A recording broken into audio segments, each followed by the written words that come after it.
The rain began at 11:37. I know because I was grading papers at my kitchen table. The red pen paused mid-correction over some sophomore's misinterpretation of Gatsby's green light when the first drops hit the window above my sink.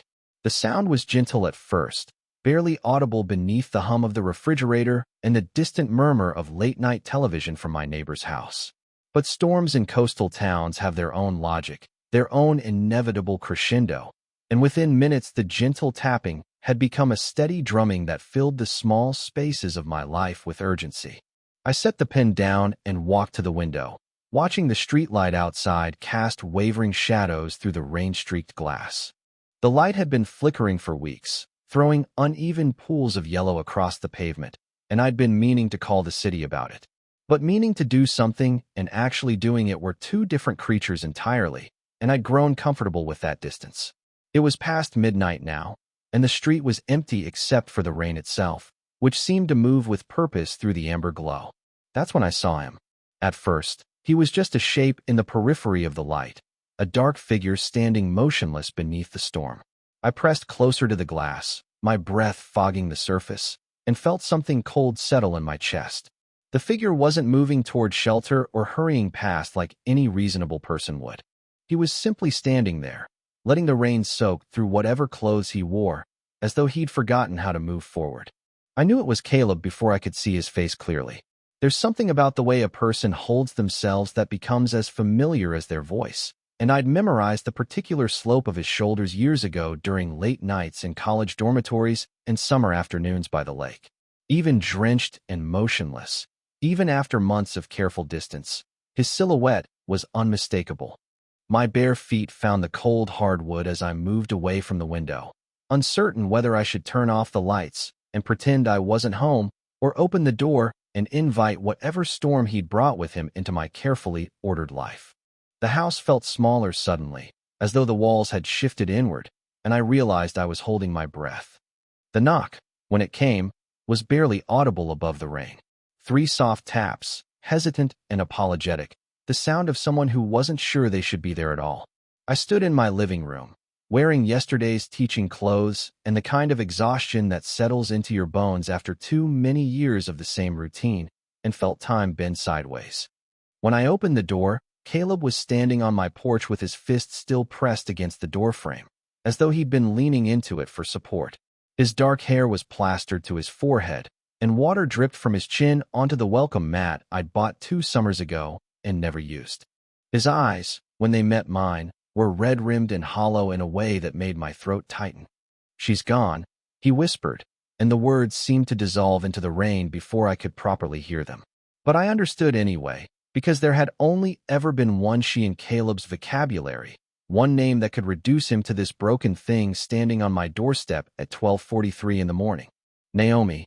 I stepped back without thinking, creating space for him to enter, and he moved past me with the careful steps of someone who'd forgotten how to trust their own balance. His clothes left dark spots on my hardwood floor, and the smell of rain and something else, something sharper like whiskey or tears, filled the small entryway. The living room swallowed us both as I closed the door against the storm.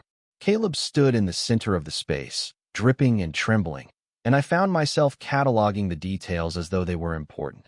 The way his jacket hung heavy with water, how his hands shook when he tried to push his hair back from his face, the particular quality of silence that exists between 2 people who've shared too much history to pretend they're strangers. He collapsed into my reading chair, the one I'd inherited from my grandmother and never had the heart to replace despite its faded upholstery and creaking springs. The wet fabric of his clothes clung to his body, and I could see the outline of his ribs beneath his soaked shirt, the sharp angles of his collarbones. He looked thinner than I remembered, more fragile, as though the years since college had worn him down to something essential and breakable. I should have offered him a towel, should have asked if he wanted coffee or dry clothes or any of the practical things that normal people offer to rain-soaked visitors in the middle of the night. Instead, I found myself remembering a night 7 years ago when we'd driven to the coast after too many beers and too little sleep, windows down despite the October chill, singing along to songs we'd forgotten we knew. We'd parked at the overlook and sat on the hood of his car, watching the sunrise paint the water in shades of pink and gold, and I turned to say something about the beauty of it all, only to find him already looking at me. The almost kiss had lasted maybe 3 seconds, but it had stretched between us like a bridge we'd both been too afraid to cross. He'd looked away first, clearing his throat and saying something about needing to get back, and we'd driven home in a silence that felt both comfortable and charged with possibility. We'd never talked about it afterward, but it had lived in the space between us ever since, a shared secret that made every subsequent interaction feel loaded with meaning. Now, sitting in my living room with rain drumming against the windows and Caleb's quiet breathing the only sound between us, that moment felt both impossibly distant and present in the room, like a third person we'd both forgotten to acknowledge. Time moved differently in the aftermath of his arrival. The digital clock on my cable box seemed to skip forward in irregular jumps, and I realized I'd been standing in the same spot near the door for several minutes, watching Caleb's shoulders rise and fall with each breath. The rain outside had intensified, and occasional flashes of lightning illuminated the living room in stark black and white, throwing our shadows against the walls in ways that made everything feel cinematic and unreal. I understood, without him having to explain, that this wasn't just about Naomi leaving. This was about the accumulation of years, about choices made and unmade, about the particular weight of loving someone who'd never quite learned how to love themselves. Caleb had always carried his loneliness like a second skin, and I'd spent enough nights listening to him talk about feeling hollow, about going through the motions of a life that never quite fit, to recognize the signs. But there was something else in his presence tonight, something that made the air between us feel electric and dangerous. The way he'd looked at me when I opened the door wasn't just the desperate gratitude of someone seeking shelter from a storm.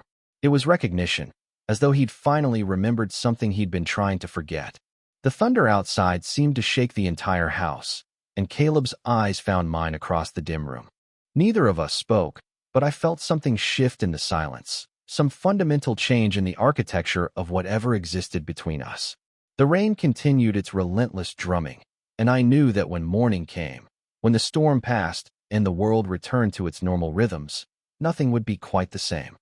I am 34 years old, and I teach high school literature in a town where the population hasn't changed by more than 50 people in the last decade. Cedar Bay sits at the end of a two-lane highway that curves along the coastline like a question mark, and most people pass through it on their way to somewhere else.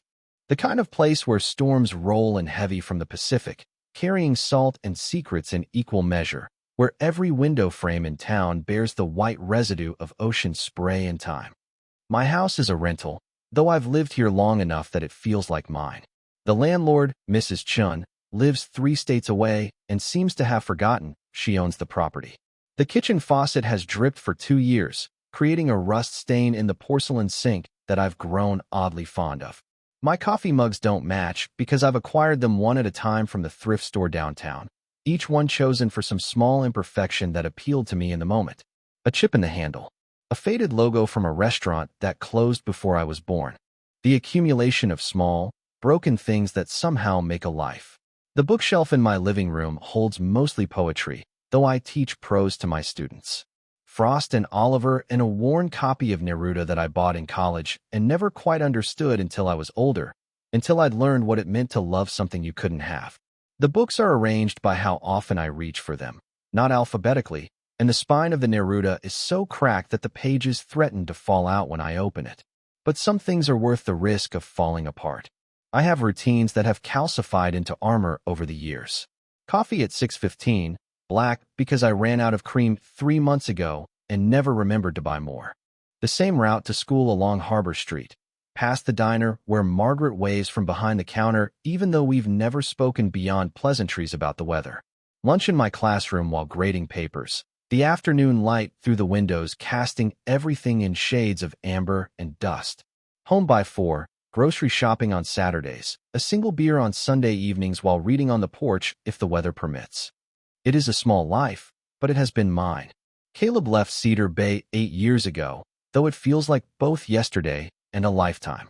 He moved inland with Naomi after their wedding, to a city where the air doesn't taste like salt and the horizon doesn't curve with water. I received a few calls in the beginning, updates about their new apartment, Naomi's job at the gallery, how different everything felt away from the coast. Then the calls became emails, then birthday cards, then silence. The divorce happened 3 years ago, though I didn't learn about it until months later when my mother mentioned it in passing, the way small-town information travels through grocery store checkout lines and church basement coffee hours. Caleb had apparently moved even further inland, chasing work or distance or some combination of both. I told myself I didn't think about him often, but that was the kind of lie that becomes true through repetition. When he reached out 6 months ago, the email arrived on a Tuesday morning that felt identical to every other Tuesday morning in my recent memory. The subject line simply said my name, no punctuation, as though he'd written it quickly before he could change his mind. The message itself was careful and distant, the digital equivalent of small talk. He was back on the coast, he said, working construction and staying in a motel near the highway. He mentioned being finally over Naomi, ready to reconnect with old friends, ready to move forward. I stared at that email for 20 minutes before responding with something equally careful, equally safe.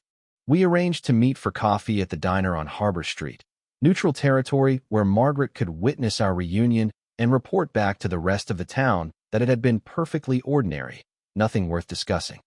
But it hadn't been ordinary.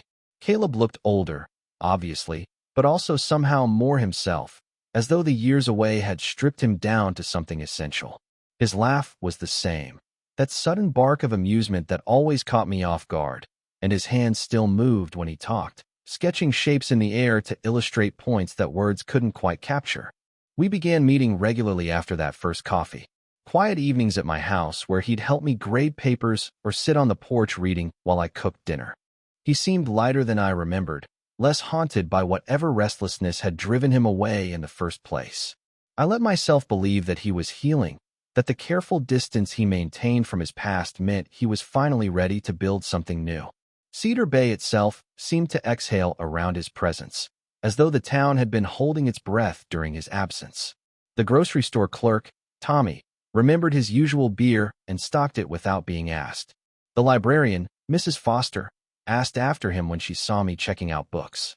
Even the seagulls seemed more numerous, their cries more musical, as though the ecosystem had shifted to accommodate his return. I have always been the man people in this town respect, but don't quite know. Reliable, competent, solitary in a way that doesn't invite questions. My students appreciate my classes, but don't linger after the bell rings. My neighbors wave, but don't drop by unannounced. It is a comfortable invisibility, earned through years of showing up consistently while revealing nothing of consequence about the interior landscape of my days. Caleb's reappearance disrupted that carefully maintained equilibrium. Suddenly, I was part of a story again, visible in ways that made me remember what it felt like to be seen. But visibility, I was beginning to understand, came with its own particular dangers. Old wounds have a way of reopening when you least expect them, and some doors, once cracked open, become impossible to close again. 3 weeks before that rain-soaked night when everything changed, Caleb called me while I was preparing lesson plans for my American literature class. His voice carried an excitement I hadn't heard since our college days, when he'd get an idea and couldn't rest until he'd shared it with someone who might understand. He'd bought a place, he said. Not a house exactly, but an old fishing shack down near Gull Point, where the shoreline curves away from the main part of town and the tourists rarely venture. The structure had been abandoned for years, weathered gray by salt air and neglect, its windows boarded up and its foundation slowly surrendering to the shifting sand beneath it. Most people would have seen it as a teardown, but Caleb described it like he was talking about a cathedral. I want to turn it into something new, he told me. A place to start over. He asked if I'd help him renovate it, and something in his voice made it impossible to say no. Maybe it was the hope I heard there, or maybe it was simply that I'd missed working alongside him, missed the particular rhythm of shared labor that had always existed between us. The following Saturday, I drove out to Gull Point with a toolbox borrowed from my neighbor and a thermos of coffee strong enough to wake the dead. The shack sat about 50 yards from the water, connected to the road by a dirt path that had once been gravel but had long since surrendered to weeds and erosion. Up close, the building looked even more precarious than I'd imagined, listing slightly to one side, as though it were trying to lean into the ocean breeze. But Caleb was right about its potential. The bones of the structure were solid, built by someone who understood how to work with the coast rather than against it. The foundation, though weathered, showed no signs of serious damage. The roof needed patching, and the walls required new siding, but underneath the decay was something worth saving. We worked in comfortable silence that first day, pulling rotted boards and clearing debris, falling back into the easy partnership we'd developed during summer jobs in college. Caleb moved with a focus I remembered from those earlier years, before Naomi, before the restlessness that had driven him away from everything familiar. His hands, always graceful despite their size, seemed to know instinctively which boards could be salvaged and which needed to be discarded. But as the days passed and we continued meeting at the shack, I began to notice the way conversations kept circling back to her. Not directly at first, but in the spaces between other subjects, in the pauses that stretched too long when we stopped for water or lunch. He'd mention a technique for weatherproofing that Naomi had shown him, or reference a color she'd like for kitchen cabinets, and each mention felt like a small wound reopening. One afternoon, while I was painting the interior walls a pale blue that would catch the light from the ocean, Caleb stood in the doorway watching me work. The late sun streamed through the windows we'd uncovered that morning, casting everything in gold, and I could feel his gaze on my shoulders, my hands, the careful way I moved the brush across the weathered wood. "You ever wonder what would have happened if we hadn't done what was expected of us?" he said quietly, and the words seemed to hang in the salt air between us like a question I'd been avoiding for years. I froze with the paintbrush halfway to the wall, feeling something electric run down my spine. The question was bigger than the shack, bigger than Naomi, bigger than the careful friendship we'd been rebuilding over months of coffee and quiet evenings. It reached back to that night on the overlook, to all the moments since when we'd skirted around the edges of something neither of us had been brave enough to name.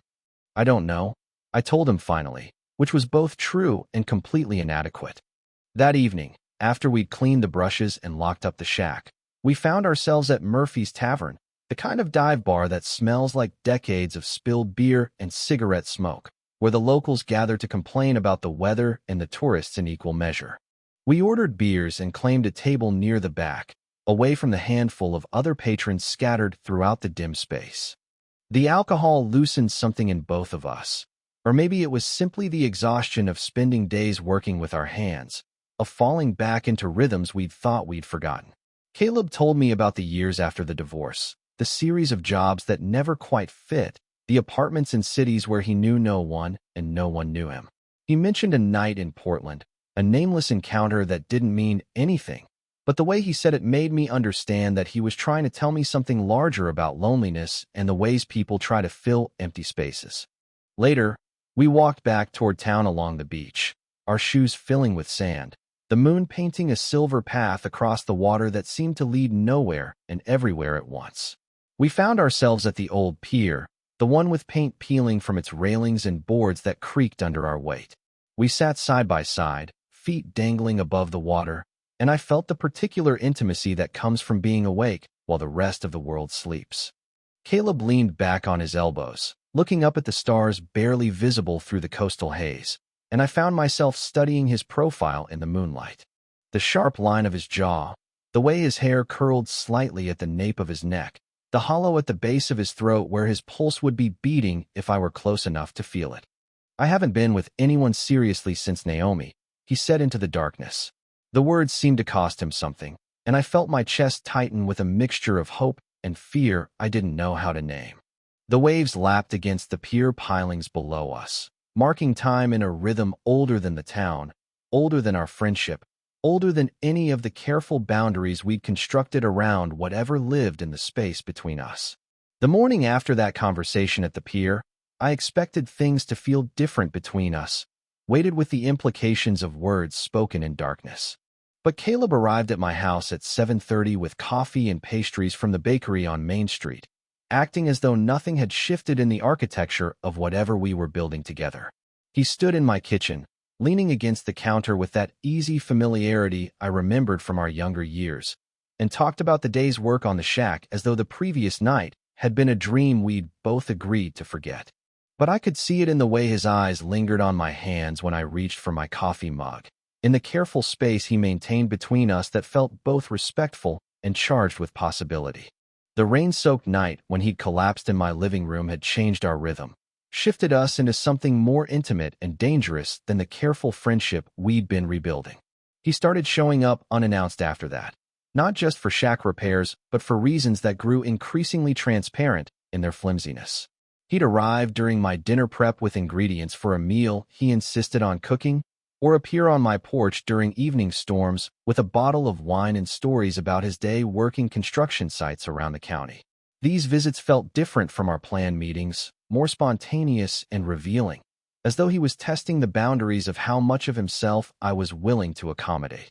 One Tuesday evening, he knocked on my door as I was grading essays about symbolism in The Great Gatsby, the same assignment I'd been giving for 5 years because it reliably generated passionate responses from students who thought they understood longing but hadn't yet learned its true cost.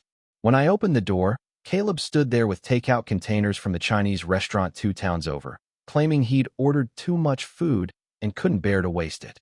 We ate at my kitchen table while rain drummed against the windows, and he told me about the house he'd shared with Naomi, how they'd painted every room together but never quite agreed on any of the colors. His voice carried a nostalgic sadness when he talked about her, but there was something else there too, something that felt like relief mixed with guilt, as though he was finally allowing himself to examine a chapter of his life that had closed without his permission. The touches began small and seemingly accidental.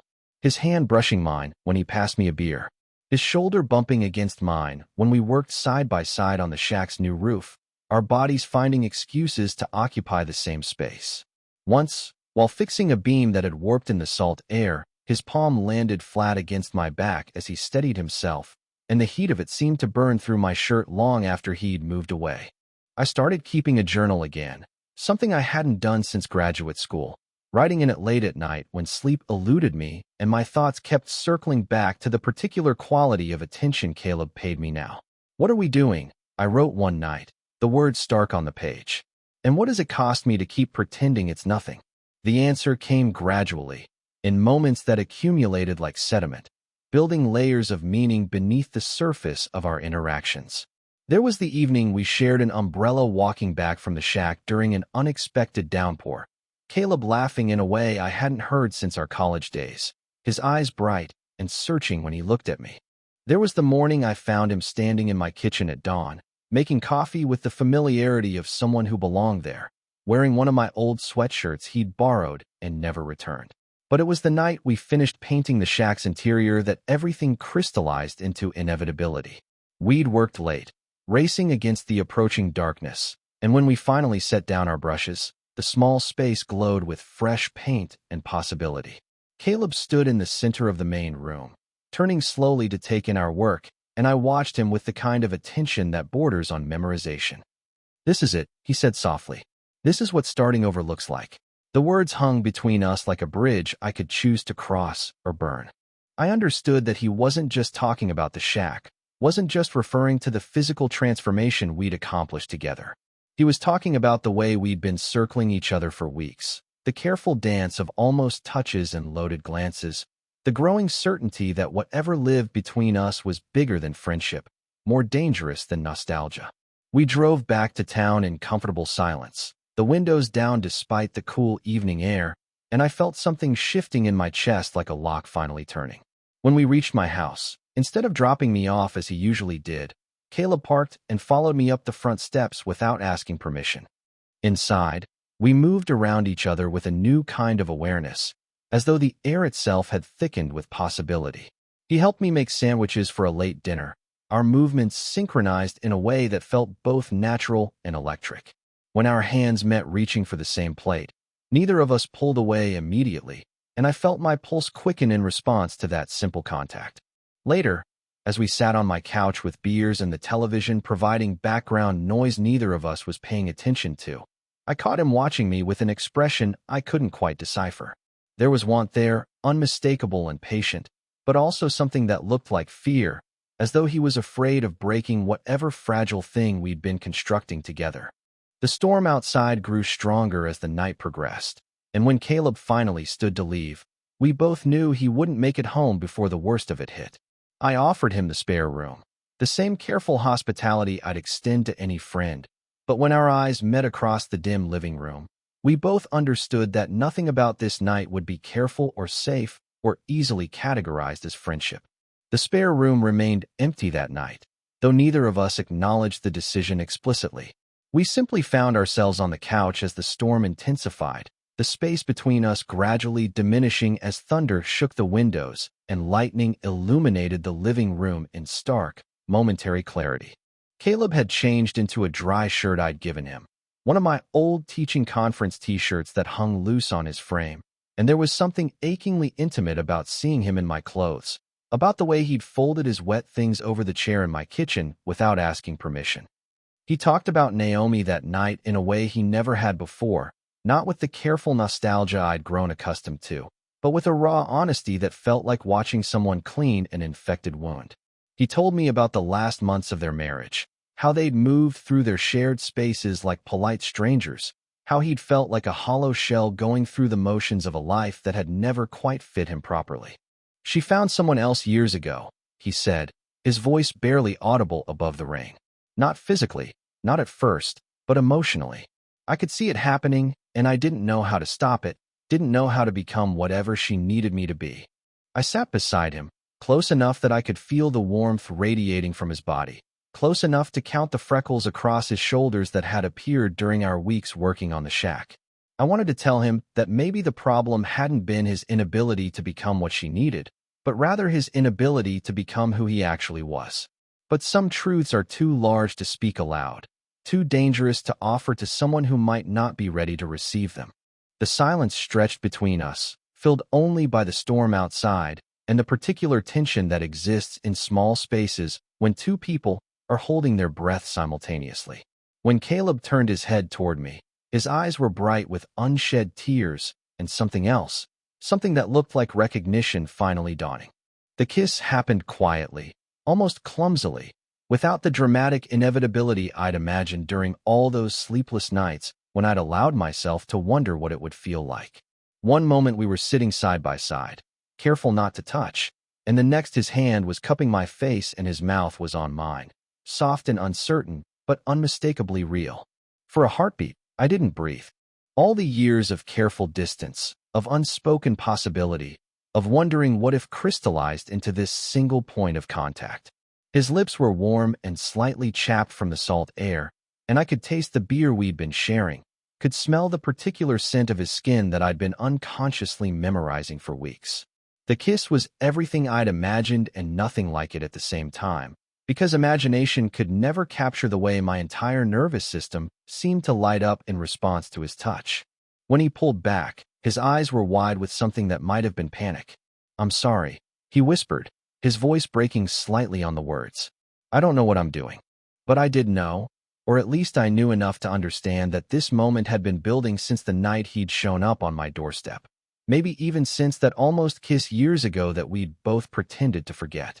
The wanting had been there all along, buried beneath layers of friendship and fear and the particular kind of loneliness that comes from loving someone you're not supposed to love. "You don't have to apologize," I told him, my own voice steadier than I felt. The words seemed to hang in the air between us, an offering he could accept or reject, a door he could walk through or leave forever closed. He searched my face as though looking for some sign that I understood what this meant, what we were risking by acknowledging what had always lived in the space between us.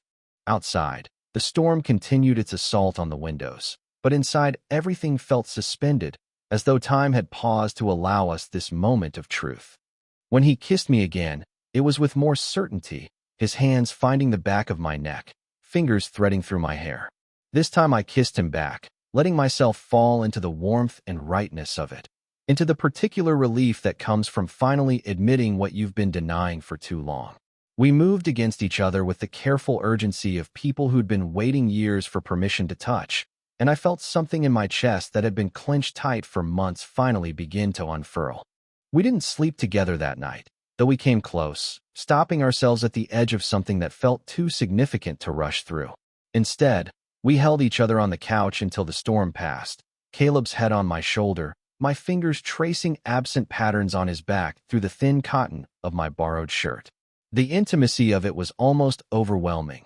This simple act of being close without pretense, without the careful distance we'd maintained for so long. When morning came, filtered through the windows in soft grays and golds, I expected everything to feel different, catastrophically changed. But Caleb was still there, still warm against my side, still breathing deeply in the particular rhythm of someone at peace. The storm had passed, leaving the air clean and sharp with the scent of rain-washed earth. He stirred as the light grew stronger, lifting his head to look at me with eyes that held no regret, only a kind of wonder, as though he couldn't quite believe we'd finally crossed the line we'd been approaching for so long. "Morning," he said softly, and the simple word felt like a promise, like the beginning of a conversation we'd been too afraid to start. But I could see the questions already forming behind his eyes, the uncertainty that would follow this moment of clarity like shadows following light. Because some doors, once opened, can never be closed again, and both of us understood that everything had changed in ways we were only beginning to comprehend. The questions I'd seen forming behind Caleb's eyes that morning began to manifest in the days that followed, though not in ways I'd expected.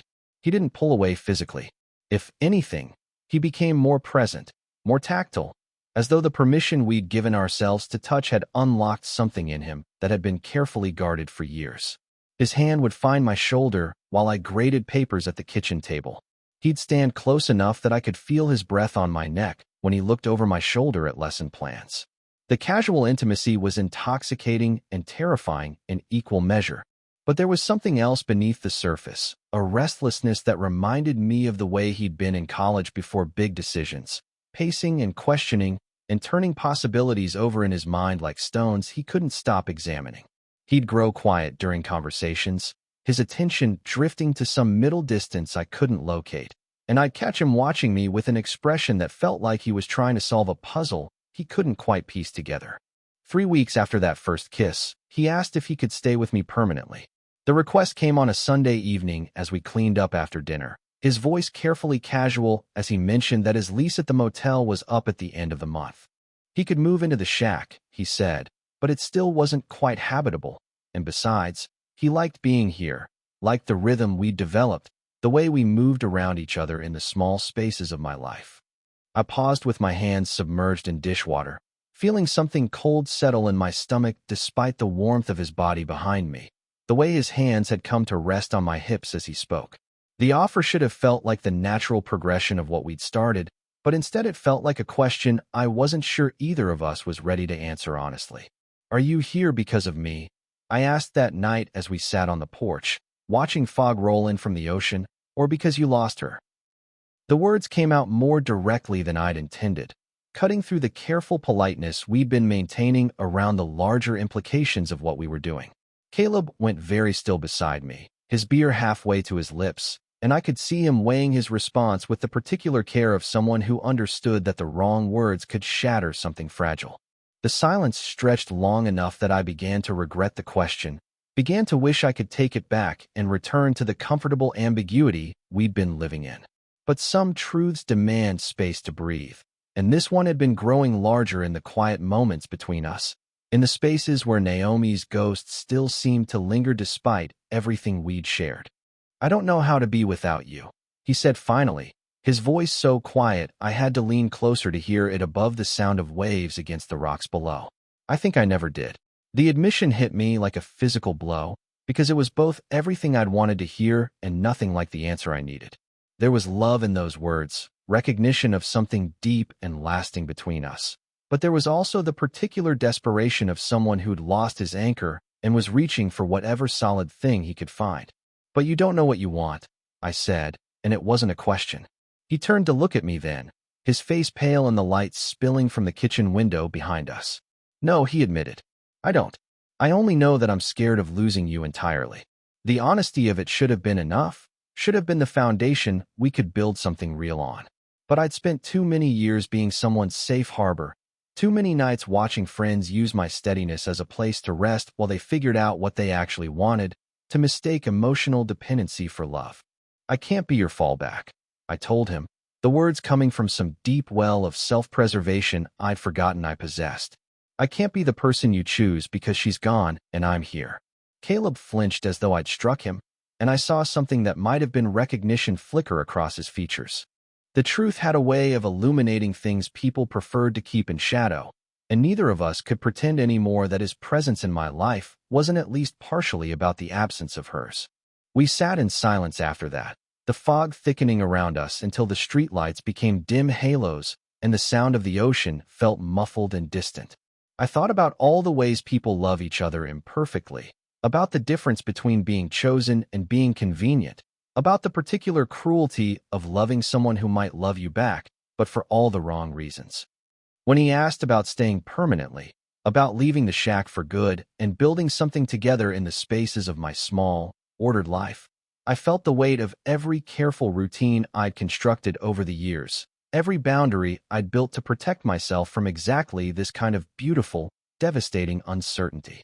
I looked at him sitting beside me, this man I'd loved in silence for years, this broken, seeking person who'd shown up on my doorstep in the rain and reminded me what it felt like to want something so much it physically hurt.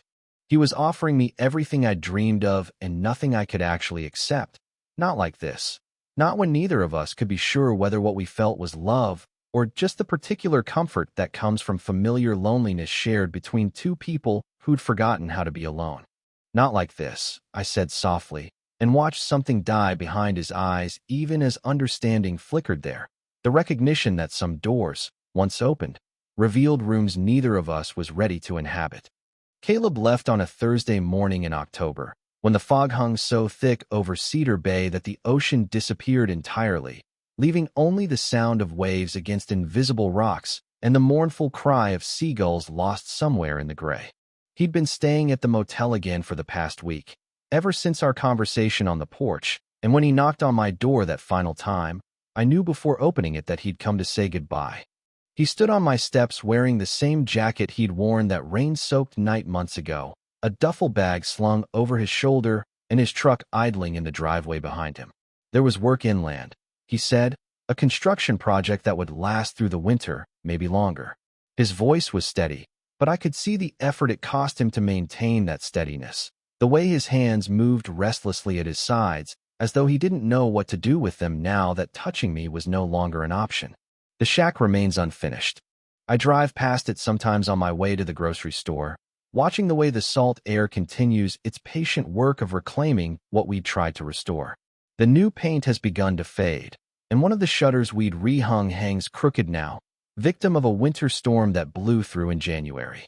The place looks abandoned again, though I know it isn't truly abandoned so much as suspended, waiting for someone to decide whether it's worth saving or better left to return to the earth that spawned it.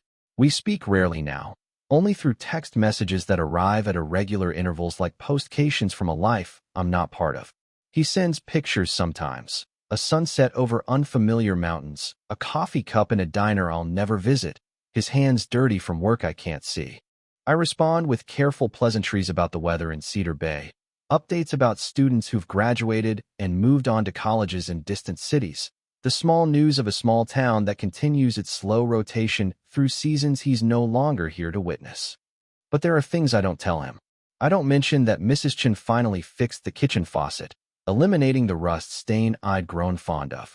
I don't tell him about the new poetry collection I bought last month, or how I've started reading Neruda aloud to the empty house, testing the way the words feel in my mouth when there's no one there to hear them.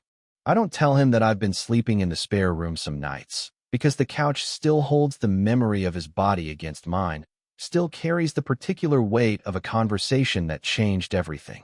6 months after he left, I walked to the pier alone on an evening when the fog had lifted enough to reveal stars scattered across the dark canvas of sky. The water was calmer than usual, lapping gently against the pilings, and I sat in the same spot where we'd dangled our feet that night when he'd told me about his loneliness, when I'd studied his profile in the moonlight and felt something shift in my chest like a lock finally turning. I'd brought my journal with me, the one I'd started keeping again during those weeks when everything between us was building towards something neither of us understood. The pages were filled with questions I'd never found answers to, observations about the particular quality of light in his eyes when he laughed, fragments of conversations that had felt significant in the moment but seemed smaller now, reduced to ink on paper that could be folded and discarded.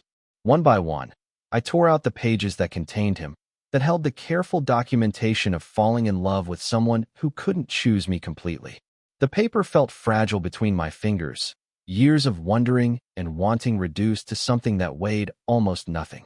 I let the wind take them, watched as they scattered across the dark water like white birds released from captivity, disappearing into the vast indifference of the ocean.